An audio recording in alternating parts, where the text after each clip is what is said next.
you have this amazing life, you have this amazing career, a great family, and 2 years ago, everything changed. It is the unimaginable. My husband and I, Dave, we were on vacation with some friends celebrating our friend Phil's 50th birthday, and I woke up on what seemed like a normal day. We went for a hike, we had breakfast, he went to the gym, and then we couldn't find him. So we eventually looked for him in the gym, and my brother-in-law Rob, and I found him. And I didn't know this then, but he had already died. And then, the ambulance. And, many hours later, I flew home and told my 7 and 10-year-old that they would never see their father again.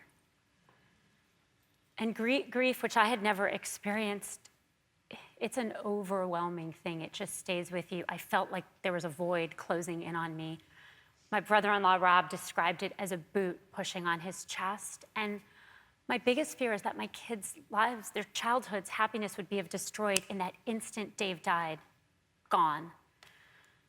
And so I turned to my friend Adam Grant, who's a psychologist, and said, what do I do? Tell me what to do to get them out of this, to get myself through this.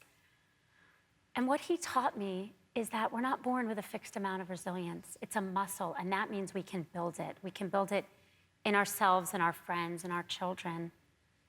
And that was the journey that eventually leads me here. It is such a great book because your grief is losing your husband, but a lot of people experience all kinds of different grief that they have to go, but there are a lot of people that kind of shy away, and you talk about this in the book. They don't know what to say, so they don't say anything. So tell everybody the things they shouldn't say, the things that they should say.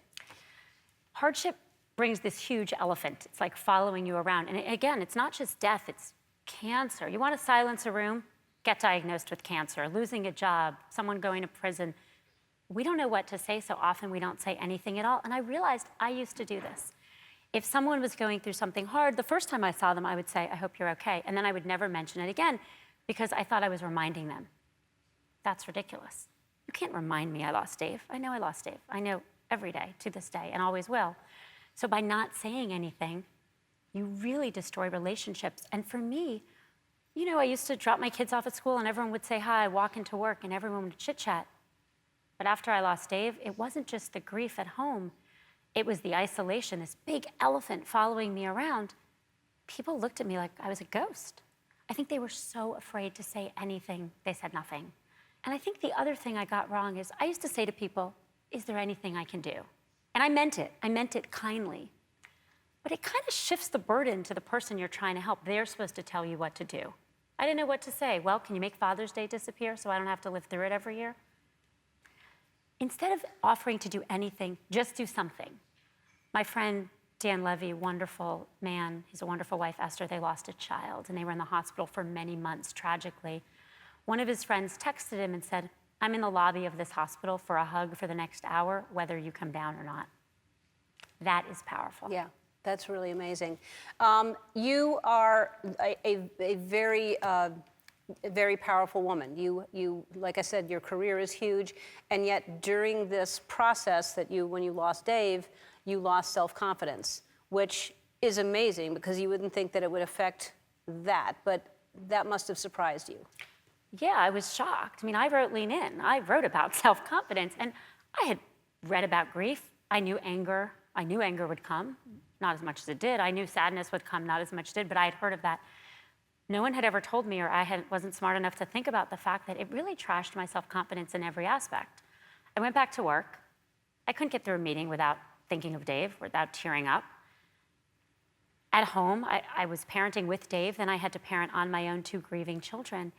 And one thing that was really important that I learned from Mark Zuckerberg, my 15 years younger boss, was it's not just telling people they can have time off, even though we take that very seriously at Facebook and other companies need to do better. It's building their self-confidence. People said to me what I used to say to people, oh, with everything you're going through, you couldn't possibly contribute. Now, they were trying to be kind, but I was like, oh my God, of course, I'm never gonna be able to do my job. What was kinder was what Mark did. He would say, you made a good point. You can come in if you want, but you made a good point today. I'm pretty sure that wasn't true. I wasn't making any good points. But he told me, I want you here and you have value. So now when someone's going through something hard at work, at first I say, do you need time off? Can we take that project off you? But if they choose to be there, and sometimes with a tragedy like this, work is a better place to be than home for some of us. It was for me. Saying you're doing a great job, building people back up, and I really needed that, is so helpful. Yeah, you're awesome. You're amazing. Oh. You're amazing. I just love you. Thank you. Sheryl's book is called Option B. It's available online and in bookstores today. It is a beautiful book, and you will get something out of it, whether you need this or not. You will know somebody who will need it. Go to our website for more information.